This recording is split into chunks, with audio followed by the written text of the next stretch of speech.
អង្គការកាកបាទក្រហមអន្តរជាតិ ICRC សន្យាបន្តតាមដានសុខទុក្ខរបស់វីរៈកងទ័ពកម្ពុជាទាំង18នាក់ដែលទាហានថៃបានចាប់ខ្លួននិងដាក់ស្ថិតឲ្យក្រោមការឃុំឃ្នងដោយខុសច្បាប់របស់យោធាថៃនិងសន្យាធ្វើការជាបន្តចំពោះបញ្ហានេះជាមួយគ្រប់ភាគីពាក់ព័ន្ធ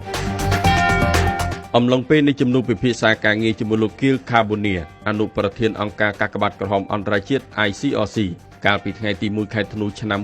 2025ខណៈពេលកំពុងចូលរួមកិច្ចប្រជុំលើកទី22នៃរដ្ឋភាគីអនុសញ្ញាអូតាវ៉ានៅទីក្រុងហ្សឺណែវប្រទេសស្វីសឯកឧត្តមទេសរដ្ឋមន្ត្រីលីធុចអនុប្រធានទី1អាជ្ញាធរមានកម្ពុជាបានស្នើសុំឲ្យអង្គការកាកបាទក្រហមអន្តរជាតិ ICRC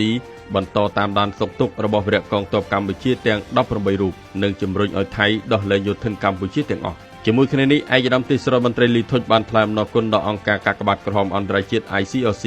ដែលបានផ្ដល់កិច្ចសហការនិងគាំទ្រដល់កម្ពុជាក្នុងការទាមទារឲ្យដោះលែងវីរៈកងទ័ពកម្ពុជាទាំង18រូបដែលត្រូវបានចាប់ខ្លួននិងដាក់ឲ្យស្ថិតក្រោមការឃុំឃ្នងដោយខុសច្បាប់របស់យោធាថៃឯកឧត្តមទេសរដ្ឋមន្ត្រីលីធុចក៏បានស្នើដល់អង្គការកាកបាទក្រហមអន្តរជាតិ ICRC បន្តតាមដានសុខទុក្ខវីរៈកងទ័ពកម្ពុជាទាំង18រូបនិងជំរុញឲ្យថៃដោះលែងយោធិនកម្ពុជាទាំងអស់ឲ្យបានឆាប់រហ័សជាទីបំផុតដើម្បីពួកគាត់អាចត្រឡប់មកជួបជុំក្រុមគ្រួសារវិញប្រកបដោយសុខសុវត្ថិភាពជាការឆ្លើយតបលោកជាលខាំបូនីបានលើកឡើងថាអង្គការកាកបាទក្រហមអន្តរជាតិ ICRC នឹងបន្តតាមដានសុខទុក្ខរបស់វីរៈកងទ័ពកម្ពុជា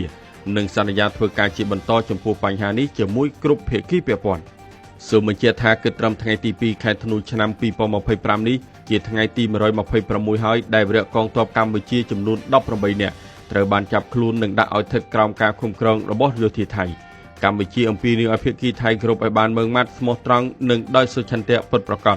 នៅសេចក្តីថ្លែងការណ៍រួមស្តីពីកិច្ចព្រមព្រៀងសន្តិភាពរវាងកម្ពុជានិងថៃត្រង់កថាខណ្ឌទី5បានគូបញ្ជាក់ថាភាគីថៃត្រូវដោះលែងយោធិនទាំង18នាក់របស់កម្ពុជាជាបន្ទាន់ដោយមិនបង្អែបង្អង់ព្រមទាំងគោរពនិងអនុវត្តនូវរាល់កាតព្វកិច្ចទាំងឡាយនៅក្រោមច្បាប់អន្តរជាតិជាពិសេសច្បាប់មនុស្សធម៌អន្តរជាតិដោយដោះលែងវីរៈកងទ័ពកម្ពុជាឲ្យបានឆាប់រហ័សជាទីបំផុតដើម្បីពួកគាត់អាចវិលត្រឡប់មកជួបជុំក្រុមគ្រួសារវិញប្រកបដោយសុខសុវត្ថិភាព